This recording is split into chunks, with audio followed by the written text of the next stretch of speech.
How you doing, folks? Well, today you're down here in Powell, Wyoming. My wife and I moved down here a year or two ago from up there in the wilderness. I got kind of tired of 250 inches of snow at my age and chasing grizzlies off my lawn. So we're down here. But our grandkids, we have 5 of them, for some reason love my barbecuing. And when I was up there, it was just me and Birdie. I barbecued at least 6 times a week. And I started out with a gas one, and I didn't like that. And finally, I got a Traeger, and this is a long time ago. And I used it up there and actually wore it out, and had to buy a new one when we moved down here a couple of years ago. But today, what we're going to do is I'm going to show you some summer recipe of two things that my grandkids love. The grandkids are the ones that tell me whether it's good or not, okay? So that's what we're going to do here. One is going to be pork loin, but it's a wild boar, which is going to be really good. We don't have them here in Wyoming, but the staff goes to California and Texas, and they drag these wild boar back and have them processed, and it can be really tasty, believe it or not. And the second one that my grandkids like is hamburgers. And we have deer, and we get some of these really great deer down in Colorado that are eating oak nuts and really are delicious. And so we're having a deer hamburger here, and I'll show you how I cook it, and maybe you'll think about doing it. So let's first start with the pork loin. The pork loin right here, and what I do simply, I use this sweet rub of mine, okay? I've tried everything. I use this on pork ribs. I use this on pork chops, tenderloins, and I just put it on the tenderloin, as you can see right here. And then from there, it goes to the barbecuer, where I smoke it at the pre-smoke till internal temperature, and same with the burger, gets to 100 degrees, and then I crank her up and start really cooking. I want to get that smoke flavor, which is hickory. This is all hickory here, folks. This is hickory pellets, and we're using some hickory, also some hickory sauce on there. And so it's pretty much hickory today on this deal. The kids like it. I like it too. So we have this hamburger, and the first thing I do with the hamburger is I put on this Wild Eats wild burger dust. I've tried them all, guys. And for my taste and my family's taste, those kids bite into this and they just go nuts. It is really, really good. You can find him on his website. I've known the guy. I don't get any break on any of this any more than you do, but I've known him for almost 30 years. He's gone to all these hunting shows and has sold it, and I'm just sold on this stuff. I want you to pay attention to this. I don't do this with my grandkids' hamburger, but I do it with the adults if they like it. My wife doesn't, but I do, and a couple of my adult friends do. And what I do with that hamburger for the adults is after I put the burger dust on it, I put a little hole here, kind of like a depression. I'll take my fork and stick it like this, holes in it, and then I put some Jim Beam on it. And the Jim Beam soaks into the burger, okay? Now you go, what?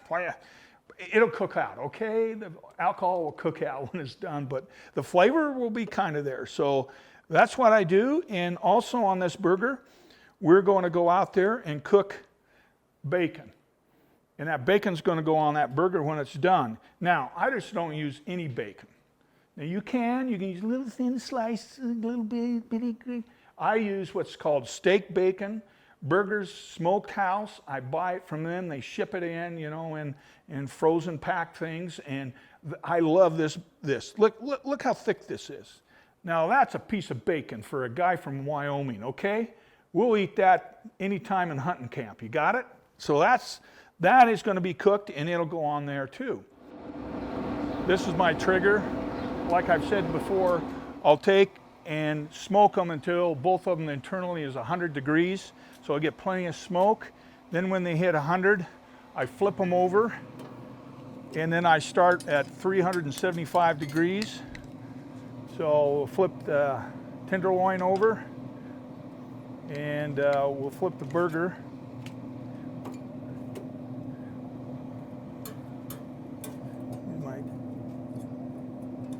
And then we crank this thing up to 375. That's what I usually do. I use this thermostat like crazy. Maybe most people don't, but it's a nice one. I've had it for years and years. It'll go in there on Bluetooth or whatever into the house, and I can sit there and watch the temperature. So I want this temperature to get to 125 before I flip it again. I'm using this because it's got some pepper in it, just a little like peppers. And you know, out here in Wyoming, most of us, not all of us, most of us got like a little tang to our stuff, but not like down in Colorado or New Mexico and places like that. They really crank it up. But this is going to go on the tenderloin. It'll give it a little more flavor. I put it on this side here, and I just like this. And then when I flip it, I'll put it on the other side. And then for the burgers, my grandkids, of course, I've told you, love my burgers. So I use this one right here, original Bullseye. It's really mild, it's real sweet, and the kids just love it. So I'll start off with, after I flipped it, I'll put it on here, right over that rub. Don't worry, you say, oh, that's a lot. Oh, I don't do that. Well, I do it. If you don't like it, lump it. And then here's my lucky rock. Now, you're going to ask me, how come I have a rock? This is my second one, but if you notice here, the hinges are all warped from using it so much. So if my bride would let me buy their new one, which is about $1,800, it's got a heavy-duty lid on it, but she's not quite ready for me to do that yet. So we're going to lift this. It's 110. We're going to let that get to about 125, and then we'll flip them over. We'll take, of course, the hamburger off first.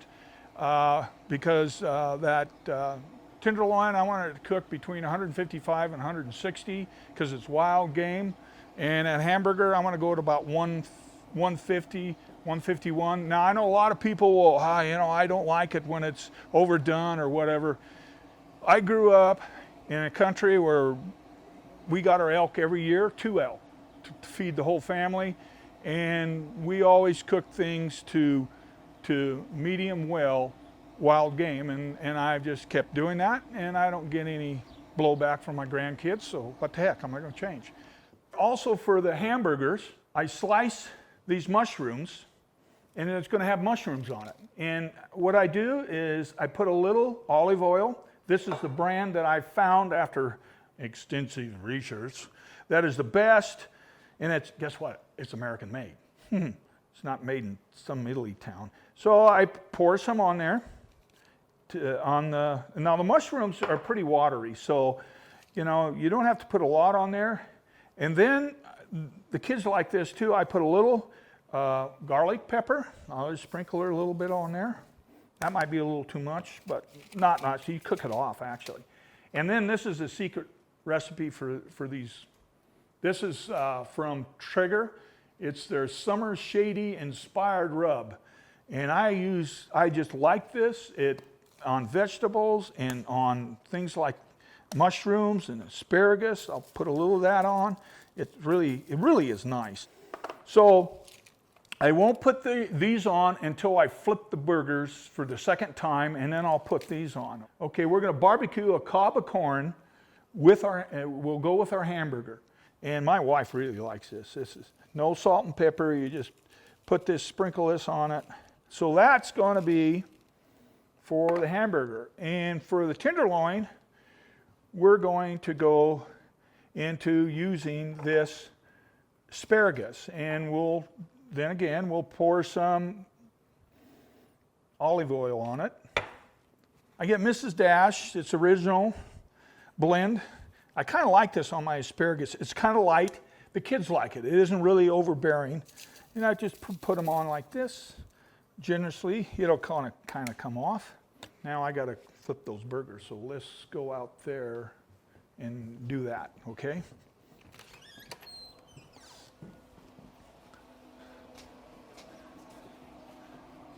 Okay, we're out here, we're at over 120, so we're gonna flip the burger and we're gonna flip the tenderloin. You see it's cooking pretty good. I like to cook this tenderloin as close to 160 as I can, and the secret to tenderloin is try to keep the juice in, okay? So we're flip it over. We're gonna flip this burger over. It's going to, we're gonna pull that burger out when it gets to about 152 or something. We put the tenderloin barbecue sauce on there. Yum, yum. You know, let's put it on there and let it. Now this will take longer. This is thicker, so we put the probe in there. When it gets to 150, we'll take it off and stick it on there. So then we put the bullseye right on that burger. Heap it on there and let it. You notice this burger's turning kind of red outside. You go, oh, it's not done. It's done. That's what happens when you barbecue. It turns that kind of red look. You really know you're doing a good job. So put the corn on and start working with the old mushrooms. I like these little plates I make in here. Works pretty good. So we got to move over put those on. And then right here is the hottest part, and that's where I put the corn. That's the hottest part right there. I'll move this back a little, move this back, and cook it right here. Okay, put the lid back on. This. Okay, let me go. Now I have to go get the buns. The buns is another thing. Buns are important. Here's the thing. I've went through a lot of buns and a lot of different brands. And have you ever been where you pile all this good stuff on it and it just suddenly the bun turns to mush and it's light eating, it's all mushy and because of a nice juicy hamburger, and it turns to mush. Well, I run across these several years ago. They started stocking them in our little town. And this is it, Seattle sourdough buns. They won't fall apart, they won't turn mushy. I think it's the sourdough in them. But it's hard to find those. Maybe you can find some other ones, but this thing works for me and my family. And you got a little kid there chomping down on a hamburger, and then it suddenly turns to mush. It doesn't look pretty, you know, when they're like 4 or 5 years old. The thing goes everywhere. This way I can kind of keep it together. And then we got cheese. I use this cheese. It's just local cheddar cheese. And here's the important part. Don't get stuff on you. Ouch. Let it sit for 5 minutes so the juices will go back in.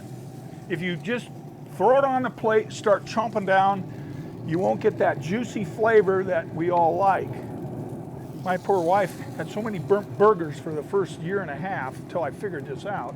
Some guys like it 10 minutes, and you know, it really works, but most of my grandkids look at it and I say, wait 10 minutes, and no, they just start in on it.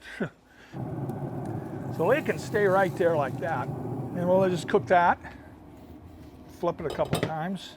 I'm gonna turn this up. My cooker, this isn't accurate, I'll tell you right now. The new ones are, this one isn't, so I usually have to cook it high. I gotta put it on high to cook because it doesn't cook real hot, okay?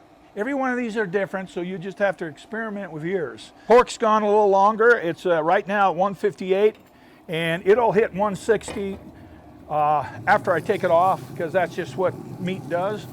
So I'll put this on here, and we'll just wait. And this stuff needs to cook just a little longer, no big deal. We're gonna flip that bacon, not in the fire, Mike. Look there, it's getting a nice tan to it. I don't like to overcook these and shrivel up. I like them just where they're cooked. You can overcook them and it's terrible. I just cook just a little bit. And the corn. So we're going to put my rock back on here, cook them a little bit. We're going to take this and 8 minutes, let that juices soak in. I get a lot of complaints from people, so I don't like pork because it's so dry. Well, people don't know how to cook it. You can cook a tenderloin and you cut into it, and it can be done. It'll be done. It'll be white, maybe a tad of pink in the middle, but it will be juicy. So when you eat it, it's just the juice flows out of it. Same with a hamburger. So we're going to let this thing, let the juices soak into this. We'll put it on the table. All right, I'm going to put the old corn on the cob here. The grandkids love it. It might be cooked just a hair. You notice, if the corns are shriveled up, the little corns where you cooked it too long. This is almost that. Then I take and I put the mushrooms on here. I cut these mushrooms pretty thick because they'll shrink like crazy. And being thick like this, being from, out west here, we like to chew our food and know what we're eating. See the juice? Nice and juicy. We're not going to have a dry tenderloin. We probably have some wine, but I quit drinking wine, so all we got is water. And I just set that big piece of bacon right there. Take that right there. Now, you could put ketchup on this or anything else. It's got sauce on it, so I don't. Before this thing cools down, after I'm done, I always clean it. So then when the next time comes, you don't have a bunch of burned on stuff that you can't get off. See how it comes off really easy. And while you're doing this, the old burger's sitting there just getting juicier and juicier, or whatever you're cooked in meat. We're done. Take this, shut this, take this. Then we'll go call the grandkids. I cut these in half. Believe it or not, I don't have a mouth big enough for that. Now, some people might think I do, but I don't. So I have to cut it in half. And we'll cut it. See how this sticks together? Open it up. Yes. So, that's it.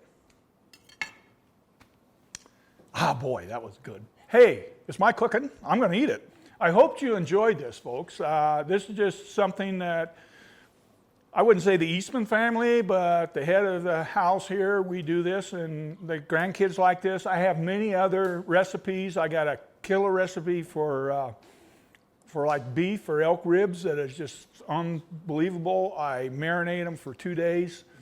So I got plenty of different recipes. I got a really good recipe for salmon or trout. I plank them. This is pretty easy. It's wild game. Hope you enjoyed it. Maybe I'll see you sometime on another one of these cookouts. But now we're going to have the crew come in and eat this all up. Bye, y'all.